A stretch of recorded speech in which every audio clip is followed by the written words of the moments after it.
So, eto mga sangkay, meron po akong ipapakita sa inyong video. Sobrang nakakahiya to mga sangkay. May nangyari po kasi sa isang event ni VP Sara Duterte.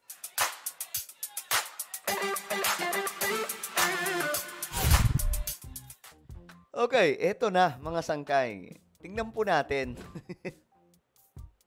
Pampa-good vibes lang, ano? Kasi may nakita po tayong video ni VP Sara na talagang namang usap-usapan po ngayon. Viral po ito ngayon sa social media. Pinagkakaguluhan daw mga sangkay. No? Well, tingnan po natin kung gaano katotoo yan. Anyway, bago tayo magtuloy-tuloy, paki-subscribe po muna yung ating YouTube channel. Sa mga hindi pa po dyan nakakapag-subscribe. Guys, naku po, 1.55 million subscribers na po tayo. Kaya naman sa mga hindi pa po dyan nakakapag-subscribe, makikita nyo po yung subscribe button sa baba ng video na to. I-click nyo lamang po yung subscribe, i-click ang bell, at i-click nyo po yung all. Sa mga nanonood po sa Facebook, i-follow nyo po yung ating Facebook page. Okay. Eto. Tingnan po natin.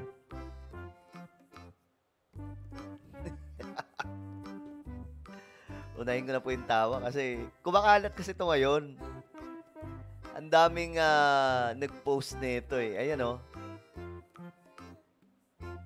Ewan ko, nangyari. Isang event daw po ito mga sangkay. Doon sa Kuwait. Sabi nga po dito na nag-post. Lights, camera! Ayan o. Take two!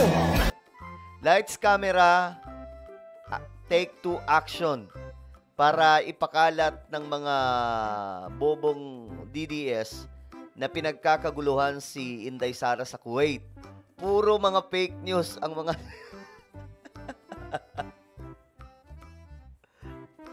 Super, ang matindi dito, super participated naman ang reyna ng fake news.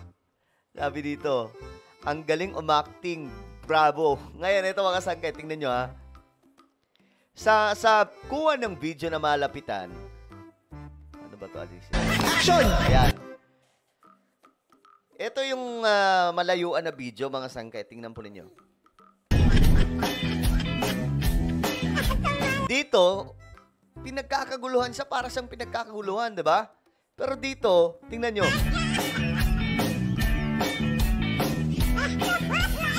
Lagi panumpa ko na.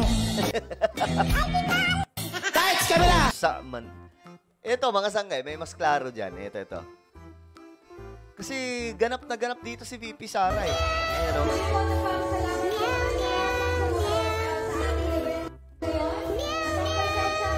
Grabe, sobrang OA na ito.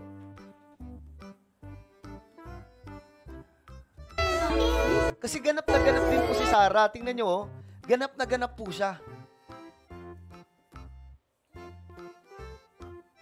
Never po yan nangyari kay PRRD. Yung mga ganyang klase eksena. Yung parang anong-ano na talaga. OA na to, yun o. Naunsa na ka, Sara Duterte. Nga namang pambihira. Tingnan nyo, oh. Alam nyo, hirap na naman po ngayon magpaliwanag yung mga DDS. Sigurado. Sino ba kasi nakaisip niyan? For sure, may nakaisip na ito. Ano ba? Yung PR ba ni VP Sara? Yung, ano ba? Bakit ganito? Bakit naman kumuha ng... Napakabobo naman. Alam mo, ang saan nangyaring to, siya rin na masisira. Alam nyo, may naaalala ko na ito dati, mga sangkay. Mamaya, kwento ko sa inyo. Panoorin po muna natin. Tingnan nyo, ganap na ganap si VP Sara. Grabe.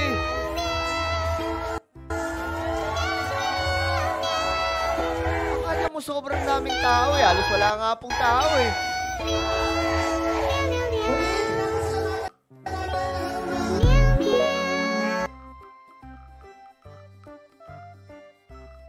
Nangyari?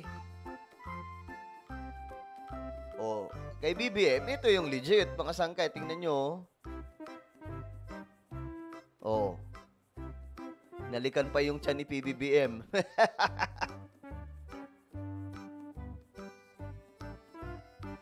Oh, si BBM, 'di ba? Tingnan nyo. Si BBM, ito na lang Si PBBM nalalapitan at nayayakap pa ng mga tao. Samantalang si VP Sara mukhang partida, hindi pa po presidente yan. Sino kaya nakaisip niyan? Gusto kong kotongan nakaisip niyan eh. Paano niya naisip na kumuha ng mga ganyan, oh? Mga, alam mo, pinapaalis sila, oh, pinapaalis yung mga tao. Oh, wala nga hawak. Akala mo naman talaga may ano kasi Lee Min-ho? Ano kasi Sino ba tawag dito? Si Kim Jong-un ng North Korea. May mga paganyan pa eh, no? Kaya ito, nabisto. Hindi ba nila alam na may social media? So, anything na gagawin nila, lalo na pag in public, makikita sa social media, may mga cellphone. So, may mga nakakuha ng video na malayuan. So, yan, kitang-kita. Kahiya. Sobrang nakakahiya itong ginagawa ni VP Sara. Tinanggi pa po niya ito nung una, yung mga biyahe-biyahe.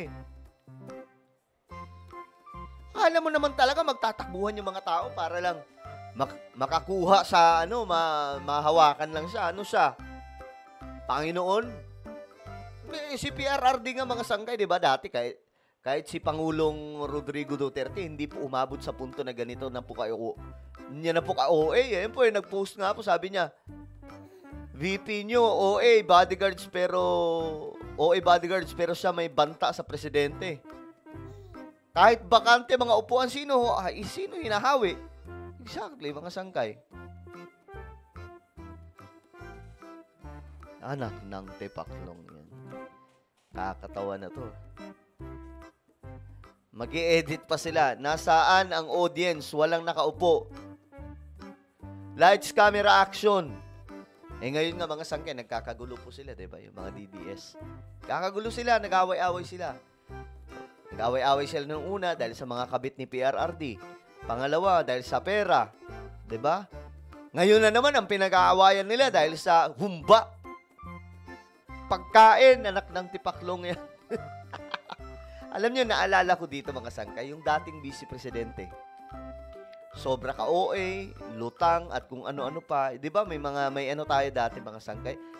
Ginagaya na po talaga ni VP Sara. Di ba, ginagaya na po niya. Tingnan nyo yung ginagawa niya.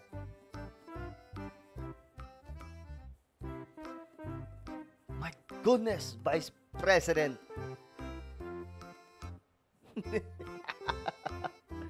Grabe ka OA, dami bodyguards. Kala mo naman napakadami ng tao kung makaharang yung mga bodyguards, sabi nila nag-comment dito. Nasaan ang tao? Puro bodyguard lang ang kasama niya.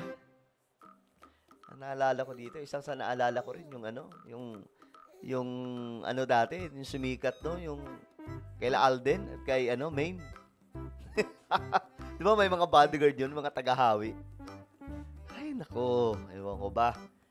Nasabi ko sa inyo, minsan naisip ko nga, what if maging presidente na lang talaga si VP Sara nang magkaalaman talaga kung may utak?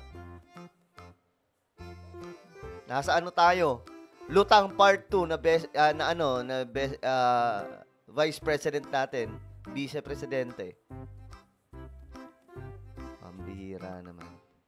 Madam Vice President. Yung man lang naisip na mag-viral ka dito tapos pagtatawanan ka ng taong bayan.